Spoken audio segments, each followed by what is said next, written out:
NATO నుంచి మిమ్మల్ని బయటికి పంపించేస్తాం, అలాగే నాటో నుంచి వచ్చే సహాయాన్ని ఆపేస్తాం, అమెరికాతో మిత్రత్వమే ఉండాలి కానీ శత్రుత్వం పెట్టుకోకూడదు అంటూ ఇటలీ ప్రధానమంత్రి జార్జియా మెలోనీకి ట్రంప్ ఇచ్చిన వార్నింగ్లు పనిచేయలేదు, అమెరికా ఇచ్చిన వార్నింగ్లు పనిచేయలేదు.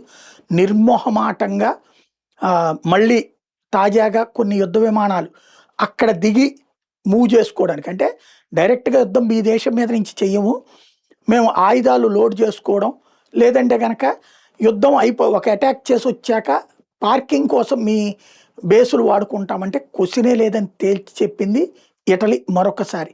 తద్వారా అమెరికాతో పేచీకే సిద్ధపడింది తప్పించి అమెరికా చెప్పినట్టు వినడానికి ఒప్పుకోలేదు.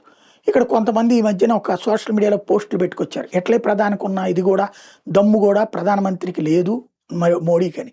పిచ్చోళ్ళారా, ఇరాన్ అనేది మనకు దగ్గర ఉంది, పక్కనే ఉంది.